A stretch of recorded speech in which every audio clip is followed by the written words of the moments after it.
Bom dia, começando mais uma reunião de pauta aqui na Causa Operária TV. Muito bom dia, sejam bem-vindos hoje, segunda-feira, dia 13 de janeiro de 2020. Começando mais esse programa matinal do seu canal, da Causa Operária TV.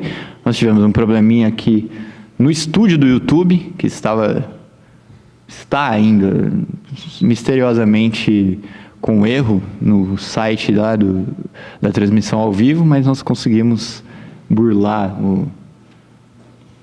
as dificuldades aqui do YouTube e colocar o nosso programa ao vivo. Começando mais uma reunião de pauta, muito bom dia, estou aqui com William Duni. Bom dia, Henrique, bom dia, João, bom dia a todos. E João Pimenta. Muito bom dia a todos os presentes. Vamos lá, o que a gente tem hoje, Henrique Arias? Hoje nós temos aí Irã, nós temos Carnaval, nós temos polêmica com Flávio Dino. Acho que a gente podia começar com o Irã. Temos alguns desdobramentos aí da situação no Irã, né? Vocês não querem começar por algum ponto? O governo do Irã assumiu, né, que teve um erro na derrubada daquele avião ucraniano. Um míssil, né, que teria sido disparado acidentalmente no dia da resposta do Irã ao ataque dos Estados Unidos. E depois disso, né, começou a ter protestos, né, voltou a ter protestos, né, já tinha acontecido isso antes de todos esses desdobramentos aí, começou a ter protestos contra o governo no Irã. Então, você teve uma situação em que o Trump foi lá e ordenou o assassinato do general Qassem Soleimani, né, no dia 3. E isso unificou, né, muita gente, de novo, na defesa do governo contra o imperialismo. E com essa situação do avião, parece que a coisa retrocedeu um pouco e você tem de novo esses protestos contra o governo no momento em que o imperialismo está ali pressionando. E só uma coisa, né, que também é importante dizer. Esse erro, né, da defesa aí do Irã, foi uma bateria antiaérea, né, aconteceu sob uma pressão imperialista contra o Irã. Tem que colocar isso também. Mesmo com o governo iraniano assumindo, né, a responsabilidade pelo que aconteceu, né, isso foi num quadro ali de pressão imperialista, um momento de muita tensão. Agora, esses protestos reaparecem e a gente não sabe, né, em que medida são protestos que partem mesmo, né, da população, ou em que medida não é já o imperialismo ali estimulando, né, que isso aconteça, né, como a gente viu aqui no Brasil nos coxinhatos. Ou em que medida também pode ser as duas coisas, né? O protesto começa, o imperialismo vai lá e aproveita a oportunidade, né? Inclusive o Trump declarou apoio aos protestos, né? Então. Eu acho que algumas coisas a gente tem que colocar. Em primeiro lugar, o Irã tentou, como é que a gente pode dizer, se esquivar do problema do avião. Eles falaram que não sabiam de quem que era o que tinha acontecido. Aí o premier canadense, Justin Trudeau, colocou o dedo na ferida, falando que, na verdade, teria sido, por engano, ele mesmo coloca, os iranianos que fizeram, e cita fontes de inteligência desconhecidas, que ele não queria falar. Aí o Trump vai lá e coloca a mesma coisa num tweet enigmático. Em seguida, os próprios iranianos vão lá e admitem que a Guarda Revolucionária teria feito isso daí, por engano, e que eles vão fazer uma investigação, etc., em torno da questão. Aí começam a aparecer os protestos. Em primeiro lugar, os protestos não são muito grandes. Não é nada nem parecido com o nível dos protestos que sucederam a morte do general Soleimani em Teherã, que eram verdadeiros protestos de massa. Em segundo lugar, o embaixador britânico foi preso sob acusações, embaixador britânico para o Irã. Ele foi preso sob acusações de que ele estaria orientando e organizando os protestos contra o país persa. Quer dizer... Aí, agora o Boris Johnson foi lá e pediu explicações do porquê que o diplomata foi preso, mas tá bem, é bem óbvio. E o Donald Trump publicou em persa um tweet, em farsi, né? Também é agitador. Um apoio aos manifestantes iranianos, falando que a longa luta pela liberdade, parari parará. Bom, aí isso denuncia o caráter dos protestos, né? O companheiro Trump chamando o povo às ruas. A polícia está agindo de forma a conter os protestos. O Irã é conhecido já por não ter muita leniência com tentativas de revolução colorida, nem muita leniência com qualquer coisa que os ayatollahs não gostem, mas nesse caso aqui vem bem a calhar. Exatamente. Se deixar o imperialismo, toma conta. Então, a repressão tem sido suficiente para desorganizar completamente o quadro... Como é que a gente pode dizer? O quadro político, a tentativa de organizar uma reação. Uma outra coisa que não me faz muito sentido, e isso eu queria perguntar para vocês se faz, que ninguém como é que a gente pode dizer? Ninguém na imprensa tem tratado como tema, é o problema de que como é que é o nome? O protesto é por conta da queda de um avião. Mas todo mundo está colocando que foi acidental.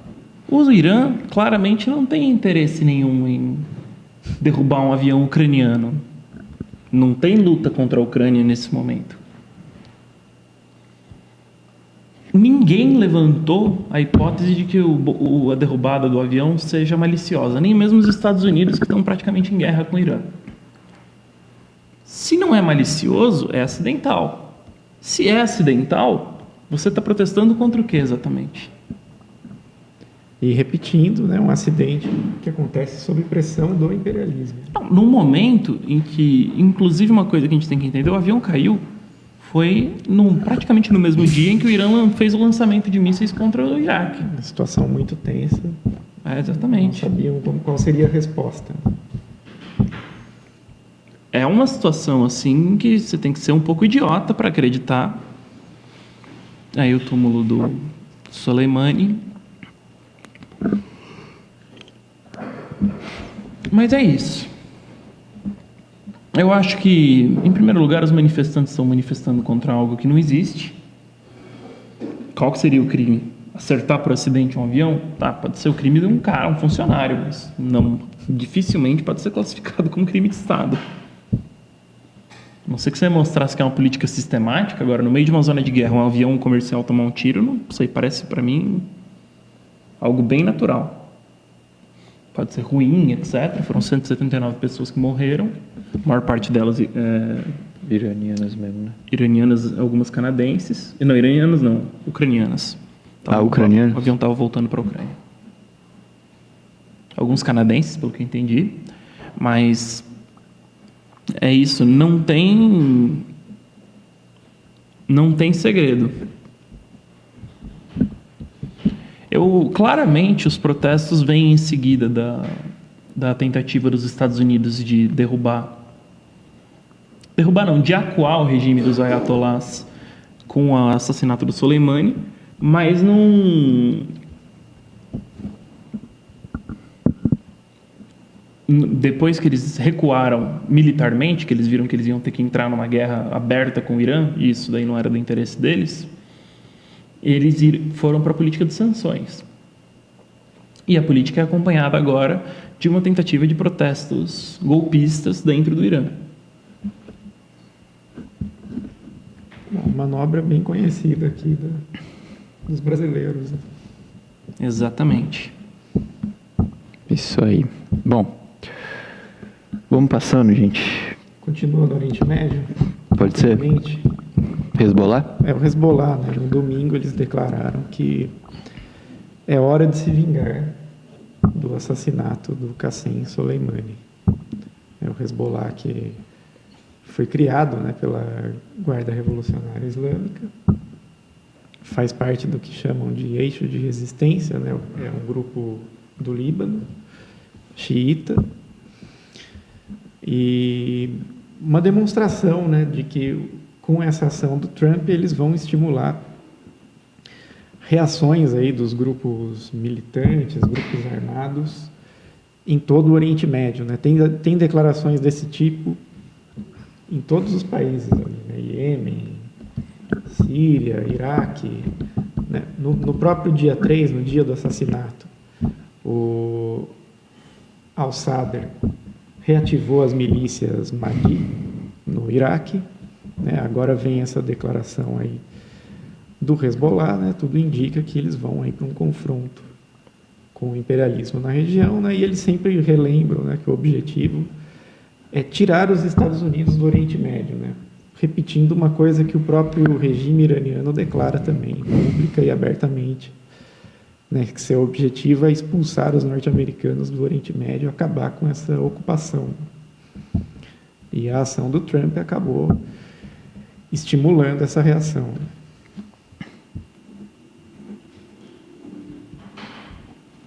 Próximo.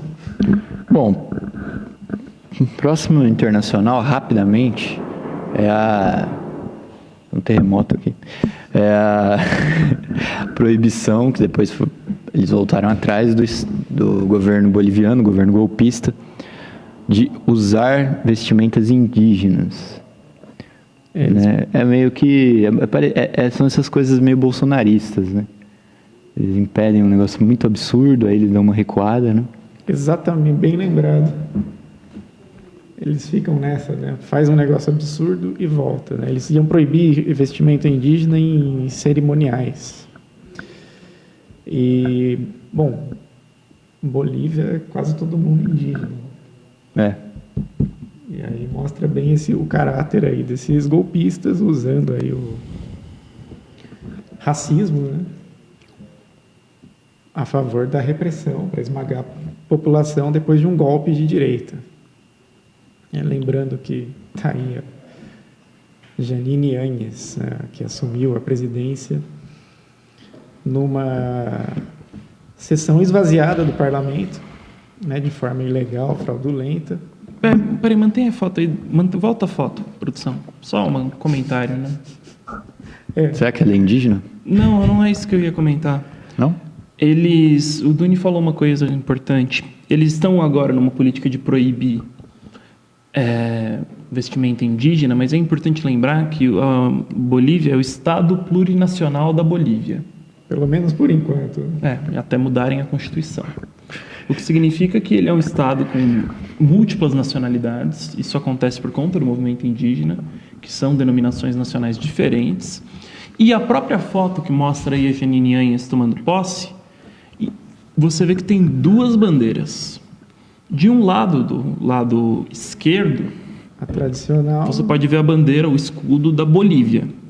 E do lado direito, você pode encontrar aí O Ipala. o Ipala, a bandeira tradicional do movimento indígena boliviano. Isso mostra simplesmente que o país, de acordo com a sua formação constitucional e democrática, é um país que integra as religiões, tradições e nacionalidades indígenas no país. Pode voltar aqui pra gente. É uma coisa assim que tem que ser, no caso aqui, não é só um problema democrático formal, que, por exemplo, deveria ser respeitado porque isso é ser democrático. Esse é um caso aqui onde deveria ser respeitado porque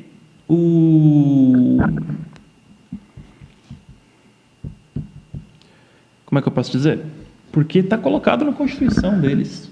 O país foi formado sobre essa base. Lembrando que foi durante o governo do Evo Morales, né, que assumiram essa bandeira como um símbolo oficial. E a extrema-direita deve estar doida para voltar isso tudo atrás. Num certo sentido, isso daí me lembra um pouco, uma versão um pouco mais radical da política da extrema-direita europeia de proibir o uso do hijab, da burca e de outras vestimentas tradicionais muçulmanas. Lembra isso. Na Europa. Só que contra a esmagadora maioria. Só que naquele caso é contra uma minoria religiosa oprimida e nesse caso aqui é contra uma maioria. No caso, talvez lembre mais o apartheid sul-africano mesmo, né? Porque era uma maioria esmagadora da população sendo obrigada a se submeter às mais absurdas, né, leis de segregação, que eu acho que é parecido, né? Porque você vê, a maioria é indígena e não vai poder usar as vestimentas. Que tipo de coisa é essa? Né? Bom, vamos continuando aqui, gente. É o seguinte, já que a gente está em extrema-direita, só queria que vocês dessem a notícia bem rápida mesmo sobre a benevolência do governo Bolsonaro para as igrejas. Pois é, agora somos todos pagadores de dízimo. Eles vão subsidiar a luz dos templos religiosos, especialmente no horário dos cultos, que mais tem cultos, né, entre 18 e 21 horas, que também é o horário que é mais caro. Né? E eles vão ter esses subsídios aí, inclusive o Edir Macedo se mudou, né, para cima do Templo de Salomão. Talvez vai ficar mais barata na casa dele. Genial, hein? Genial. Não paga imposto, não vai pagar nem luz, né? Então, todo mundo que paga imposto vai ajudar o Edir Macedo e outros, né? Malafaia, né? Essas figuras aí conhecidas a pagarem a luz. Está todo mundo pagando o dízimo agora, graças a uma medida do governo do Bolsonaro. Bem, algumas coisas a gente tem que colocar, né? Em primeiro lugar, isso fere a laicidade do Estado, total. O Estado é laico pela Constituição, portanto não deveria ter religião. Eu acho que é muito difícil que esse benefício se estenda aí aos terreiros de Umbanda e etc. Que estão sendo atacados, né, diferente do que acontece com as religiões evangélicas. Eu não diria evangélicas, eu diria cristãs em geral, porque a Igreja Católica vai se beneficiar disso também. Claro. O que eu acho também que é importante dizer é que o Brasil, em primeiro lugar, a gente é um país assim curioso, né? Não tem taxação de igrejas. Para você abrir um pequeno negócio aí com razão social igreja, Bem mais... Você não paga imposto e ninguém sabe o que acontece lá dentro. O que significa que se você quiser lavar dinheiro para o tráfico de armas, drogas, mulheres, etc., usando uma igreja evangélica, você é livre para fazer, porque ninguém vai perguntar. Gasta 400 e poucos reais para abrir. Isso aí, se for comparar com negócios, é de graça. Aí, outra coisa que nós temos que colocar aqui. O brasileiro já financia as igrejas. Antes dessa medida provisória. Por quê? Porque eles não pagam imposto, mas eles usam as nossas ruas, eles usam a luz elétrica, eles vão lá, quem garante a segurança é a polícia, que é paga com dinheiro do cidadão comum. Portanto, apesar deles não pagarem imposto, eles se beneficiam totalmente do sistema que foi construído com dinheiro público, da cidade que foi construída com dinheiro público. Isso é uma coisa que tem que ser discutida. Eles vão lá, se beneficiam da estrutura da sociedade, mas não contribuem com ela. Porque, teoricamente, seria uma ofensa à religião. Não. Imposto, uma das coisas que é importante do imposto é se você não é muito rico, você não paga muito. Mas nesse caso aqui, não. O pessoal está cheio da grana. O Templo de Salomão aí é enorme. Gigantesco. Todas essas igrejas, as igrejas têm televisão, têm rádio.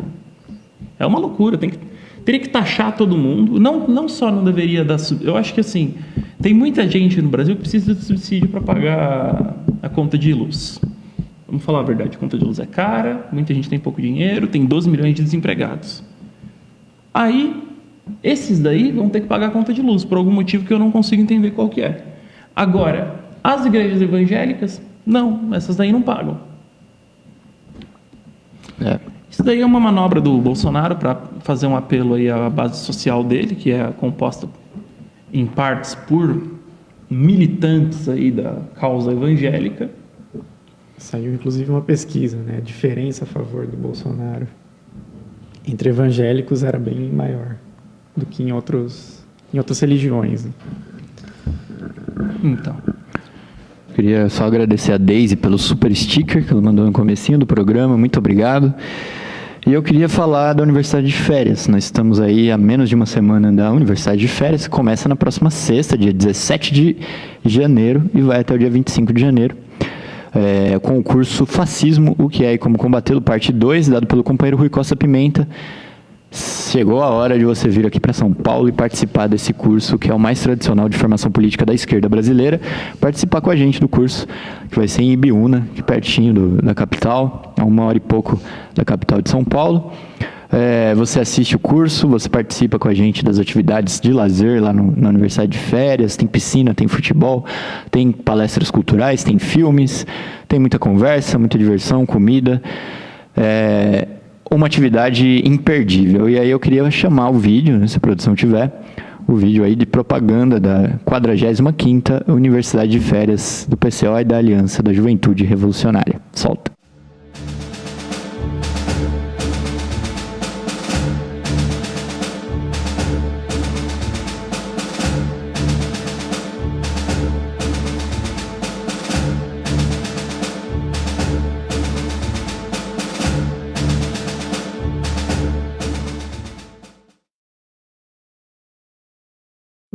Aí está, pessoal. Nós estamos aguardando vocês lá no dia 17 de janeiro para participar desse curso Fascismo, que é como combatê-lo, parte 2, com o companheiro Rui.